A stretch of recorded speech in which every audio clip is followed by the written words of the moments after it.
السلام علیکم فرینڈس، کیسے ہیں آپ؟ ٹھیک ہیں؟ خیریت سے ہیں؟ آج کا ہمارا ٹاپک ہے کہ پاکستان میں جو اسلحہ کے لائسنس ہیں وہ آپ کیسے لے سکتے ہیں، کون لے سکتا ہے اور اس کا طریقہ کار کیا ہے۔ تو سب سے پہلے میں یہ بتانا چاہوں گا کہ اسلحہ کا لائسنس لینے کے لیے کچھ بنیادی شرائط ہیں جن کو فلفل کرنا، پورا کرنا آپ کا انتہائی ضروری ہے۔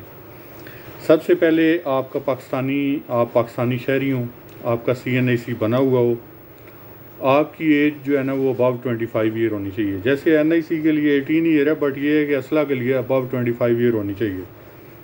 پولیس اسٹیشن سے آپ کریکٹر سرٹیفکیٹ لیں گے کہ کسی قسم کا کوئی مطلب کہ آپ کسی جرم میں شامل نہیں ہیں، کوئی آپ پہ FIR نہیں ہے، کوئی انویسٹیگیشن نہیں ہے، کچھ ایسا سلسلہ نہیں ہے، کوئی آپ کا ریلیجیس ایکٹیویٹیز میں انٹرفیئرنس نہیں ہے، یا کسی طرح کا بھی مطلب پولیس اسٹیشن سے آپ کریکٹر سرٹیفکیٹ لیں گے۔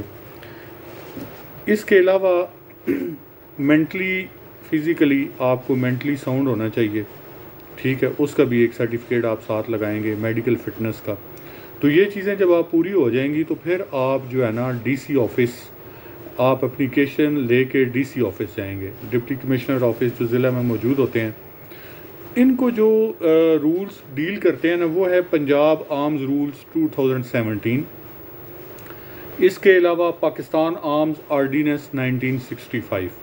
تو یہ مطلب اس کے تحت جو ہے یہ اس میں بیان کیا گیا ہے کہ آپ کا اسلحہ لائسنس کیسے بنے گا اور کب جو ہے وہ آپ بنوا سکتے ہیں۔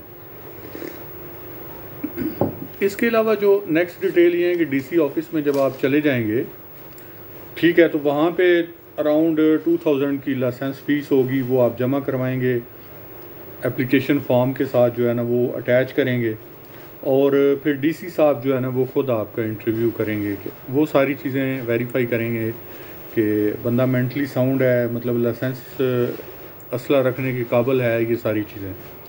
جب DC آفس سے اپروول ہو جائے گی تو پھر وہ آپ NRC میں جمع کروائیں گے۔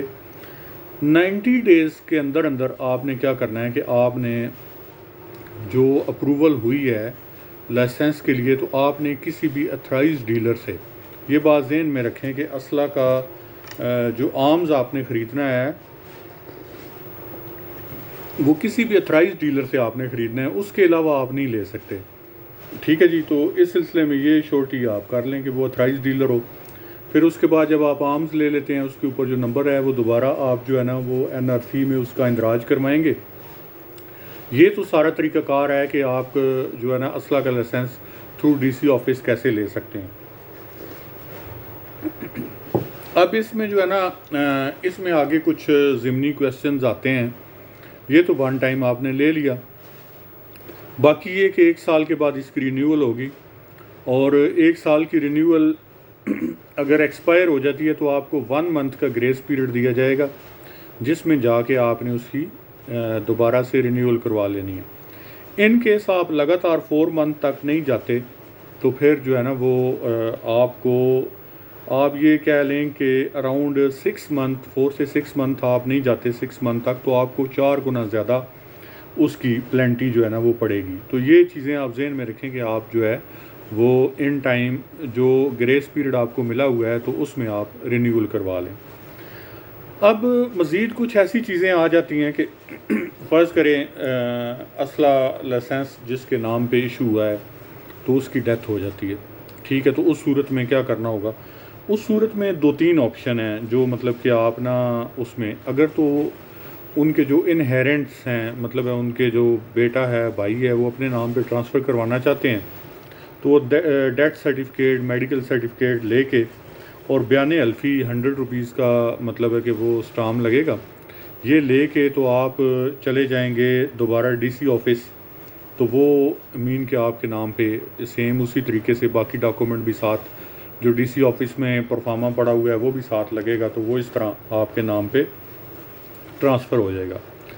اب DC کے پاس یہ پاور موجود ہوتی ہے کہ وہ آپ کا جو اسلحہ لائسنس ہے وہ کینسل بھی کر سکتا ہے، وہ اس کو رینیو بھی کر سکتا ہے، سسپینڈ بھی کر سکتا ہے۔ تو یہ ساری جو ہے وہ ان کے پاس یہ مطلب کہ یہ چیزیں موجود ہوتی ہیں۔ ایک اور کیس یہ ہے فرینڈز کہ اگر فار ایگزامپل انہیرنٹ میں کوئی بھی بندہ جو ہے نا وہ اس کو رینیو نہیں کروانا چاہتا یا وہ نہیں لینا چاہتا تو پھر وہ متعلقہ پولیس آفس میں اس کی رپورٹ ہوگی اور وہ جو ہے نا وہ وہاں پہ جمع ہو جائے گا. تو یہ تو ایک طریقہ کار ہے. ٹھیک ہے جی. اس کے علاوہ اور اس میں جو ضمنی کویسچن اور کیا ہو سکتے ہیں؟ ہاں جی، اس میں ضمنی کویسچن یہ ہے کہ فار ایگزامپل آپ کی سٹی میں 144 لگی ہوئی ہے. ٹھیک ہے، اس میں آپ کو پتہ ہے کہ آپ باہر جو ہے نا وہ اسلحہ لہرا نہیں سکتے، لے کے جا نہیں سکتے. تو اس صورت میں اگر آپ کی جان کو خطرہ ہے، باہر جانا آپ کا ضروری ہے، تو پھر اگین جو ہے نا وہ آپ اس کے لیے اپلائی کریں گے کہ میری جان کو خطرہ ہے، تو اسپیشل پرمیشن اس کے لیے آپ کو ملے گی. تو پھر جو ہے نا وہ آپ اپنی سیفٹی کے لیے وہ ساتھ رکھ سکتے ہیں. لیکن اس میں ایک چیز دیکھیں کہ آپ کسی اسکول میں وزٹ کرتے ہیں، کالج میں وزٹ کرتے ہیں، کسی اور پبلک ایونٹ میں، مطلب جہاں پہ کوئی فنکشن ہے، ایگزیبیشن ہو رہا ہے، تو وہاں پہ آپ جاتے ہیں تو ان چیزوں سے مطلب کہ وہاں پہ اوائڈ کریں اس چیز کو لے کے جانے سے. تو یہاں پہ ان چیزوں کی ممانعت ہے. یہ تو ٹوٹلی پروسیجر ہے. اب اگر آپ وائلیشن کریں گے تو 7 سال تک کی قید کا سامنا ہو سکتا ہے. اب اس میں 2 قسم کا اسلحہ ہے نا، ایک ہے پروہیبٹڈ بور اور ایک ہے نان پروہیبٹڈ بور. جو پروہیبٹڈ بور ہے اس میں جو قید ہو سکتی ہے وہ 4 سے 10 سال ہو سکتی ہے. نان پروہیبٹڈ میں 2 سے 7 سال ہو سکتی ہے، اور اس میں جو ہے نا وہ جرمانہ بھی ہو سکتا ہے. ٹھیک ہے. تو اس کو ڈیل کون کرے گا؟ اس کو فرسٹ کلاس جو مجسٹریٹ ہے وہ اس کو ڈیل کرتا ہے. آپ کے جتنے بھی یہ اسلحہ کے ریلیٹڈ جو بھی کیسز ہیں. تو یہ ایک تھوڑی سی ڈیٹیل تھی اسلحہ کے حوالے سے. اس میں یہ ہے کہ اگر فار ایگزامپل اگر آپ فائنلی اس کو وائنڈ اپ کرنا چاہتے ہیں تو یہ پولیس اسٹیشن میں جمع ہوگا اور ڈی سی آفس میں بھی آپ جمع کروا سکتے ہیں. ٹھیک ہے جی. تو اس کے لیے یہ ہے کہ ڈی سی آفس جو ہے نا وہ 1 سال میں جو ہے نا وہ پھر جب سارا اسلحہ جو ہے وہ جمع ہو جاتا ہے تو وہ 1 سال میں اس کی نیلامی کرتے ہیں ڈی سی صاحب، اور پھر اس طریقے سے وہ ڈسپوز آف ہوتا ہے. اب اس میں یہ ہے کہ جیسے پروہیبٹڈ اور نان پروہیبٹڈ کا ذکر ہوا ہے، تو پروہیبٹڈ جو ہے، پروہیبٹڈ بور آپ کو پتہ ہے جیسے یہ کلاشنکوف ہے، بڑا بڑا میزائل ہے، لاکن لانچر ہیں، تو یہ سارے پروہیبٹڈ میں آتے ہیں. اور نان پروہیبٹڈ جیسے آپ کی یہ 30 بور ہے، 34 بور ہے، 38 بور ہے، 44 بور ہے، 9 mm ہے، تو یہ سارا جو ہے نا وہ نان پروہیبٹڈ میں آتا ہے. تو آئی ہوپ کہ آپ کو جو ہے نا وہ سارا آئیڈیا ہو گیا ہوگا. اس میں ساری ڈیٹیل آپ کے علم میں آ گئی ہوگی اسلحہ کے لیے، اسلحہ لائسنس بنوانے کے لیے.